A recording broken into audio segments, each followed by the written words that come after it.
السلام علیکم ورحمۃ اللہ وبرکاتہ۔ دوستو اور جی ساتھیوں، آج کی ویڈیو میں آپ اپنی اسکرین پر ایک دارالعلوم دیوبند کا نوٹ پیڈ دیکھ سکتے ہیں۔ اس میں کچھ سوال ہے اور ان سوالوں کے جواب بھی دیے گئے ہیں جو مولانا صاحب کو لے کر وہ سوال و جواب کیے گئے ہیں۔ تو سوال: دارالعلوم دیوبند کے فتوے کی روشنی میں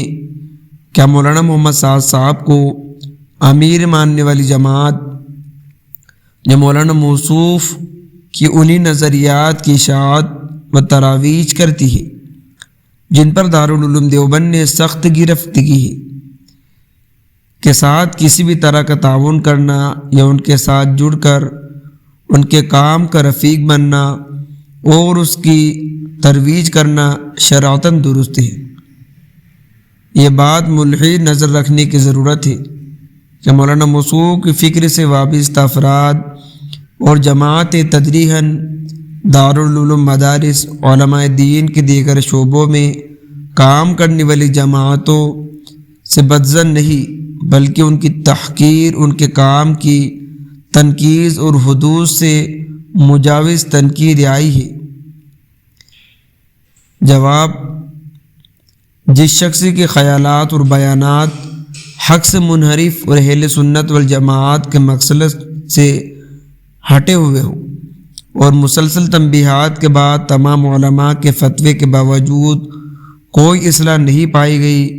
اس شخص کی اس فکر سے اتفاق رکھنے والی جماعت اور اس کے تحت کام کرنے والے افراد جو ان غلط نظریات و فاسد خیالات کو درست مانتے ہیں، رفیق بننا اور اس کے اس فکر کو آگے بڑھانے میں ان کا معاون بننا، یہ تعاون علی الامر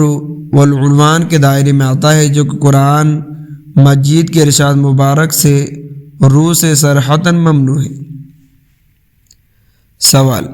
مذکورہ بالا باتوں کے باوجود اگر کوئی شخص کہے کہ بڑے لوگوں کا اختلاف ہے، ہم جیسے چھوٹے لوگوں کو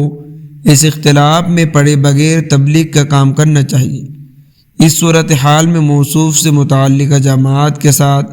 کام کرنے اور خود اس قول کی شرعی حیثیت کیا ہوگی؟ جواب: یہ اختلاف در حقیقت حق اور ناحق کا اختلاف ہے، اس میں دین کو غلو اور تحریف سے بچانے کا مسئلہ ہے، چونکہ خلم کھلا باطل تعویلات، فاسد اجتہادات اور دین کے نام پر غلط خیالات کی اشاعت ہو رہی ہے، حتیٰ کہ یہ کہا جا رہا ہے کہ دین صرف 6 باتوں پر منحصر ہے، اور یہ کہا جا رہا ہے کہ ہم کو ملائکہ، انبیاء، صحابہ سے بڑھ کر ایمان دیا گیا تھا وغیرہ۔ اس لیے بنیادی اصول اختلاف ہے، لہذا یہ کہنا صریحاً غلط ہے۔ یہ صرف بڑوں کا اختلاف ہے اور چھوٹوں کا اس سے اللہ تعلق رہ کر صرف کام کرنا چاہیے۔ دراصل عموماً چھوٹے اپنے بڑوں کے افکار و خیالات ہی سے متاثر ہو کر آگے اس فکر کے مطابق کام کرتے ہیں،